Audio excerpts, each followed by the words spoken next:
Baik, nama saya Nyoman Fernanda, NPM 1831100117. Yang pertama, saya di sini akan menjelaskan tentang eh, cerebrum atau otak besar. Nanti saya akan menjelaskan bagian-bagiannya dari mulai ada lobus, gyrus, sulcus, ada juga nanti ventricle dan juga perdarahan, lalu ada juga nanti bagian area Brodmann, dan terakhir nanti saya akan membahas satu klinis yaitu tentang penyakit Alzheimer. Nah, sekarang uh, saya akan menjelaskan pertama apa sih cerebrum itu. Nah, cerebrum itu adalah otak besar seperti kita lihat di sini nih. Cerebrum adalah otak besar, bagian karena dia otak besar, tentu dia adalah bagian terbesar dari otak. Nah, cerebrum terdiri dari dua hemisfer. Nah, kita bisa dilihat di sini hemisfer. Nah, ada hemisfer kiri dan ada hemisfer kanan. Nah, cerebrum itu dibagi menjadi dua hemisfer ini oleh namanya visura, yaitu visura longitudinalis cerebri ini. Nah, cerebrum ini dia memiliki dua hemisfer ini bukan tanpa tujuan. Dia ini terbagi menjadi dua. Itu memiliki fungsi yang berbeda, yaitu hemisfer kiri, bagian kiri itu bertanggung jawab untuk mengendalikan tubuh bagian kanan. Yang bagian di hemisfer kanan itu bertanggung jawab untuk mengendalikan tubuh untuk yang bagian kiri.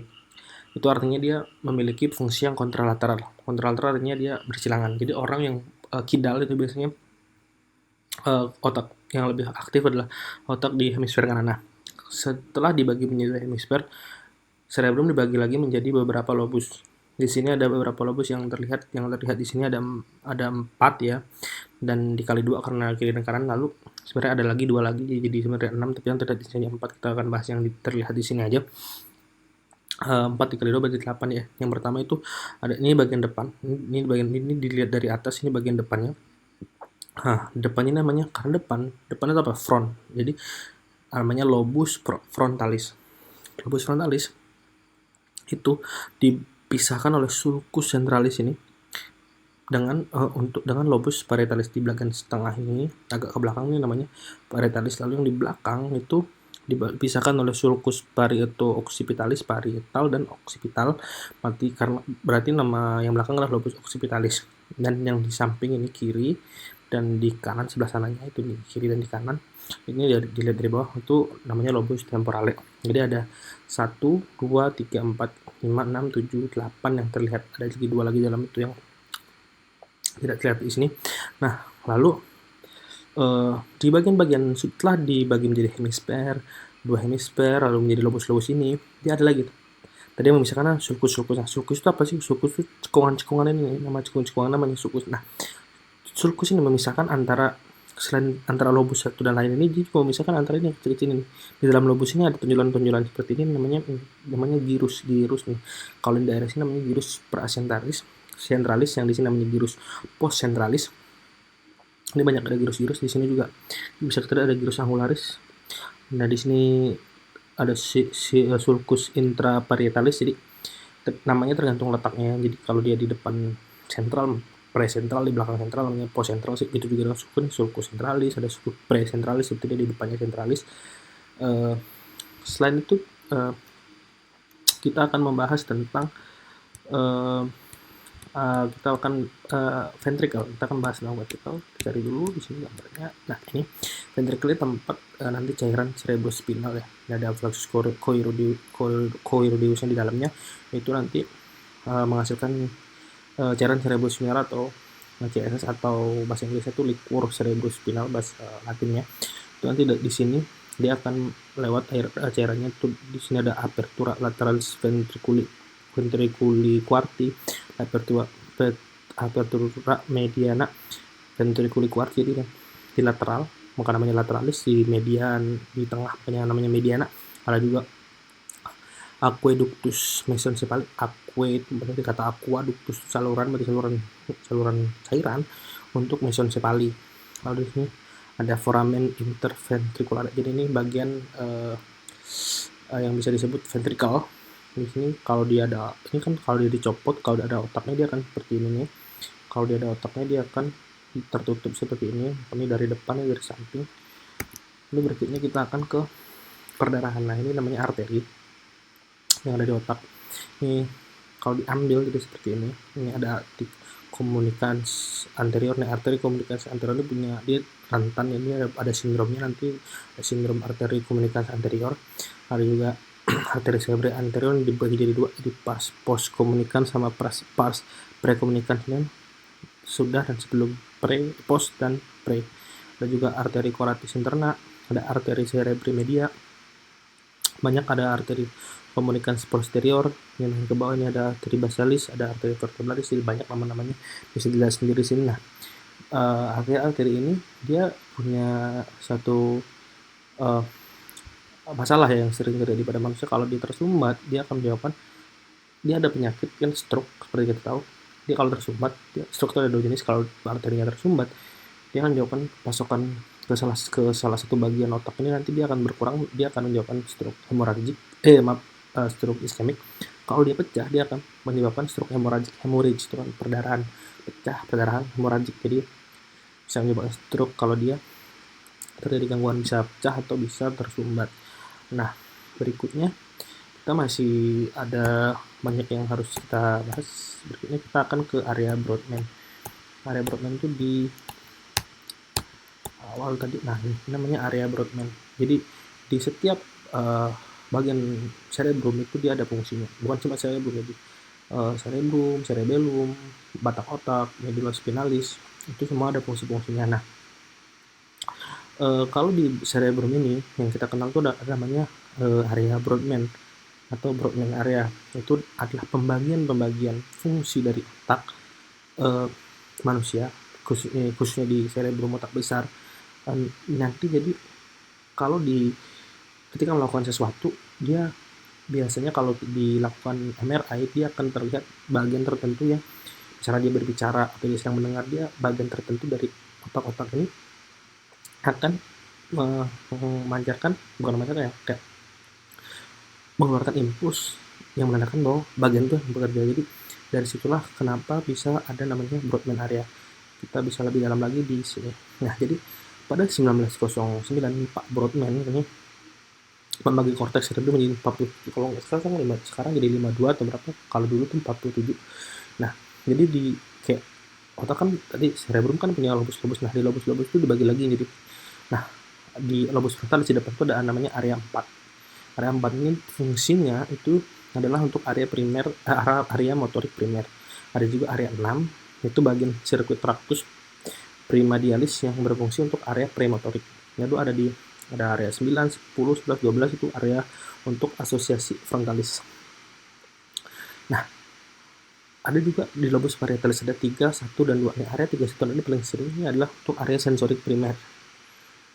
Kalau ada juga area ini perlu diingat ya, 3, 1, 2 ini. Kalau ada juga area 5 dan 7 itu area asosiasi somatosensorik. Lalu kita ke lobus occipitalis di bagian belakang kepala, itu dia bukan belakang sini, di belakang sini. Kalau ini otak kecil di belakang itu. Lalu itu ada area 17 untuk visual primer. 17 nya sama seperti di area visualis, ini ada area terdapat pada polus posterior dan aspek medial hemisfer cerebri. Ada juga area 18 dan 19 itu untuk area asosiasi visualnya visual. Pada area occipitalis kebanyakan visual. Lalu lobus temporalis itu area 41. Ada juga 42 untuk ini auditorik, misalnya 41 42 untuk mendengar ya. Untuk mengerti pembicaraan ini nanti hubungannya ke area Wernicke.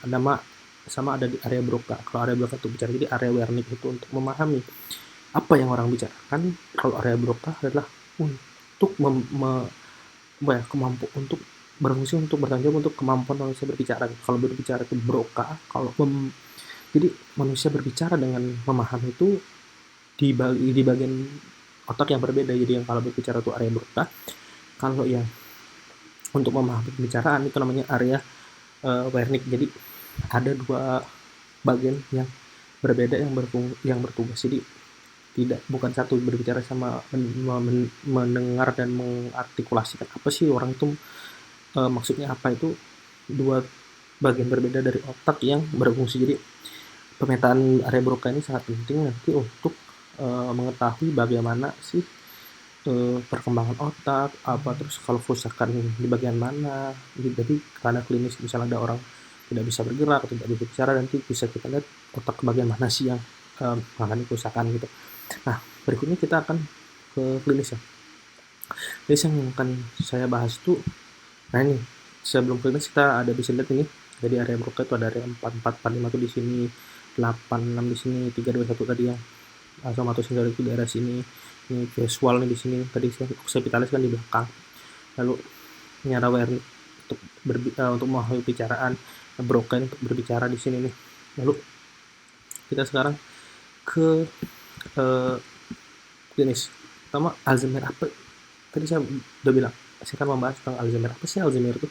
Alzheimer itu merupakan sebuah kelainan otak yang bersifat irreversible dan progresif yang terkait dengan perubahan sel-sel saraf. Jadi itu terjadi kematian otak, kematian sel otak, sel otak itu kematian yang terjadi progresif. Jadi dia semakin meningkat, semakin, dan dia bertahap dan meningkatnya cukup cukup cukup apa ya, signifikan, progresif kan, dia progresif. Lalu dia untuk epidemiologinya biasanya itu untuk penyakit Alzheimer ini biasanya menyerang orang-orang usia lanjut dan orang-orang yang sudah punya riwayat keluarga. Kalau kita lihat di sini dia dari data WHO, dari data ini ada data, bukan dari data ini kayaknya data dari di sini dari jurnal Unhas ini, dia 68% itu perempuan, 32% itu laki-laki. Jadi cenderung perempuan lebih sering menderita penyakit ini, mengidap penyakitnya. Lalu untuk ras itu biasanya dia 85% kulit putih, 9% kulit hitam, dan 6% lain. Jadi kebanyakan orang yang kena Alzheimer ini adalah orang kulit putih. Di etiologinya juga sebenarnya ada faktor genetik, ada pengendapan suatu bentuk amiloid, hiperfosforilis. Ini sebenarnya semua ini masih lebih ke perkiraan ya. Dia barat diidentifikasi, tapi sebenarnya ini bukan merupakan suatu etiologi yang benar-benar pasti, karena begitu juga patogenesisnya. Kalau kita lihat di sini di bagian bawah sini, kita lihat di bagian kata laksananya, kita lihat nih, di bagian pokoknya dia belum ada nih, pengobatan Alzheimer masih sangat terbatas karena penyebab dan faktor fisiologisnya masih belum jelas. Jadi masih dilakukan penelitian untuk mengetahui apa sih penyebab dan gimana sih patofisiologisnya. Jadi sebenarnya ini masih belum ada satu patofisiologi dan etiologi yang pasti. Jadi ini masih banyak, ini masih hanya faktor-faktor yang diidentifikasi, tapi belum merupakan satu faktor pasti, satu gimana sih gitu, dan masih dilakukan banyak penelitian. Nah, gejalanya itu apa sih biasanya? Kalau gejalanya itu dia biasanya dia kehilangan kemampuan kognitif kan ya, gangguan memori, gangguan perhatian, gangguan visiospasial, pemecahan masalah, kemampuan berhitung, perubahan isi pikiran, efek berbahasa, ini semuanya kognitif. Jadi orang yang jadi kan termasuk jenis demensia seperti pikun gitu, bahasa awamnya. Jadi itu kehilangan kemampuan untuk melakukan kemampuan berpikir kognitif gitu. Dan ini bisa kita lihat kesedaran dari penyakit, gangguan kesadaran penyakit. Mereka tuh nggak sadar kalau mereka sakit karena memang sel-sel otaknya itu banyak yang mati. Jadi sulit penyakit ini, penyakit yang perlu segera kita temukan obatnya. Di sini juga hanya ada mulai sampel penunjangnya, ada MRI, ada CT scan, bisa kita lihat supaya bagaimana sih sel-sel otaknya yang mati. Untuk prognosisnya biasanya tergantung dari derajat penyakit.